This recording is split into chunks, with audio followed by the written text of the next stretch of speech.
Hi everyone, my name is Jimmy Yoo. I am a high performance coach. I'm one of the new high performance coaches at Complete Performance Coaching. I'm really excited. This is my first Facebook Live session and my first chance to interact with the community. So today, I guess some expectations. So as part of this Q&A session, one, if you have any questions on stuff that I post or the stuff that I talk about, please make sure to post online so I can answer those questions. Maybe I'll get to them this time. If not, I'll get to them next time. Also, I'm a lifelong learner, so make sure you also, if you have insight and stuff that you have to add to this discussion, please post that as well, because I would love to learn from you and get that insight as well. All right, so a little bit about me. I'm a high performance coach. I have a master's degree in sports psychology. I've been working with athletes since 2010. Also, I've coached lacrosse, so that was my main sport that I played in high school and college. And I've been coaching for the past 20 years. So I try to apply coaching, and I try to apply sports psychology, both those methods, into working with athletes. All right, so first big question that I normally get asked, hey, what kind of athletes do you work with?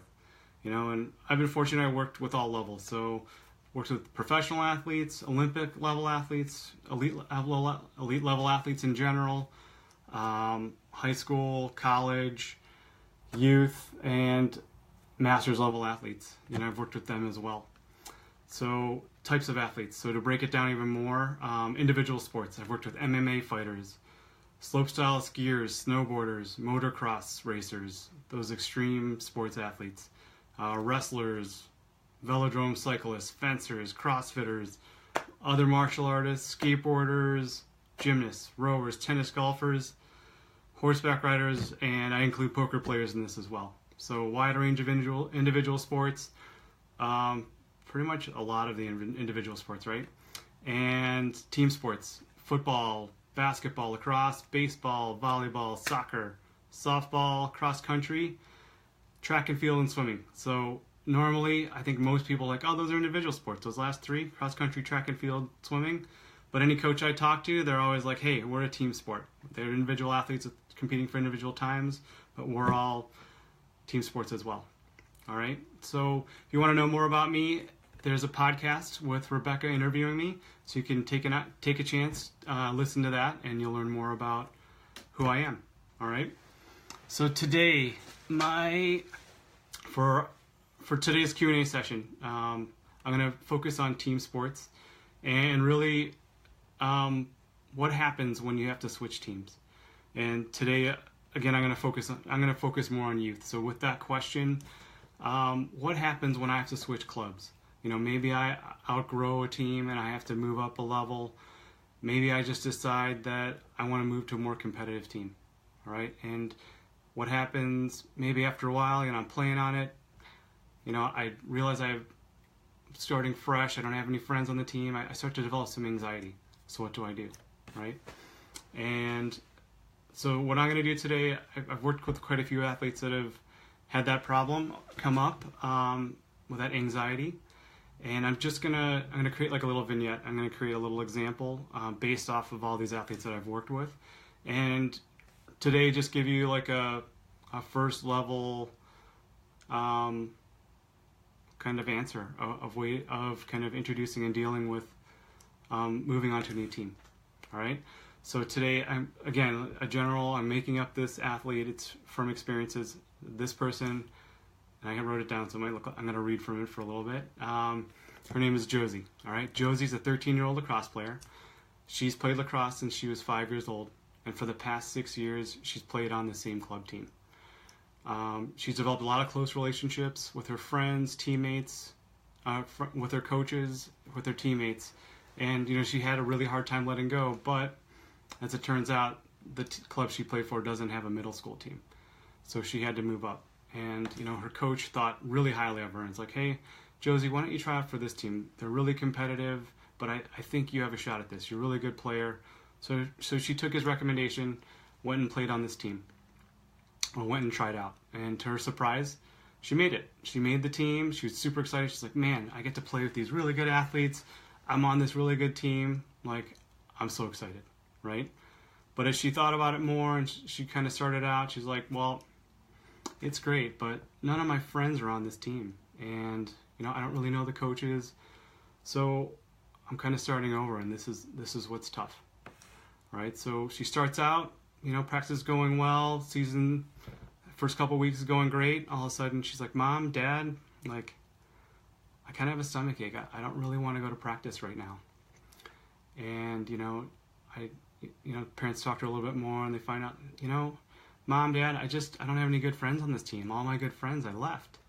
And no one wants to be my friend there, right? So first thing is that, and then they're like, well, what about the coach? How's the coach? Oh, coach is great, and she's really good about kind of giving me advice whenever, something goes wrong. She's good at letting me know, hey, try it this way, right? But I don't really know how I'm doing. I don't know if I'm good enough to be on this team. She never really tells me, hey, great job. So I'm just kind of losing, so this girl's losing confidence. She's not feeling part of the team. And, again, talking to the parents, she just feels like, man, why aren't they reaching out to me? Why aren't they kind of more welcoming?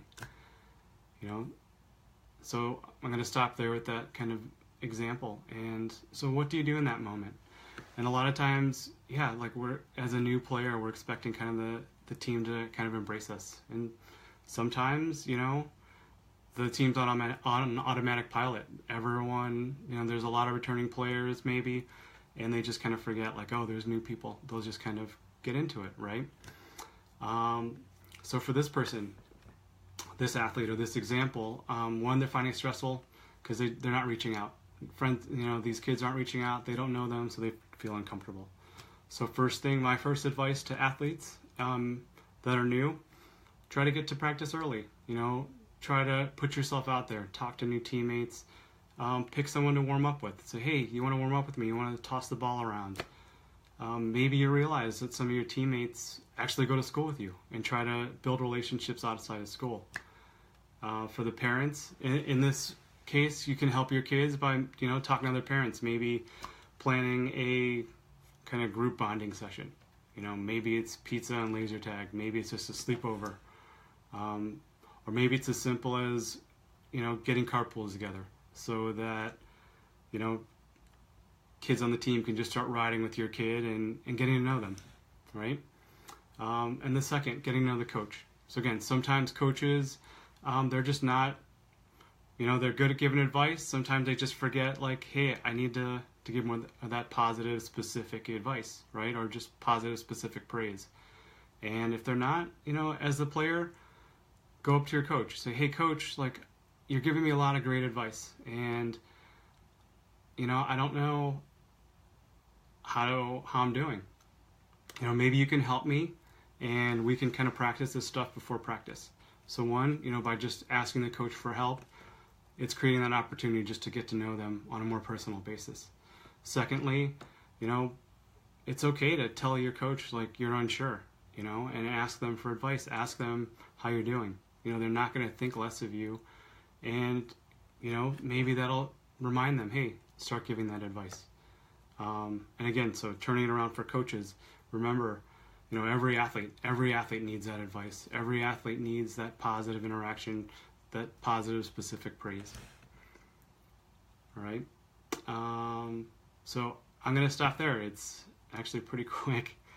Again, it's kind of that early baseline piece, just getting to know you, getting to know your teammates, communicating how you're feeling, putting yourself out there, right? Because the first thing, if I'm too worried about how things are going and I'm just kind of closing up, I'm getting kind of like quiet, like I'm not putting myself out there, I'm not including myself, I'm not making myself comfortable. All right. So again, if you have more questions, please post them. If you've felt like you've done this and, hey, that worked really well for me, but, I'm still I've still got some anxiety, again, post those questions, and also give me a call. Just go schedule that free session and we can talk about it as well. All right. So thank you for your time. I look forward to interacting more with the community, and I'll talk to you soon.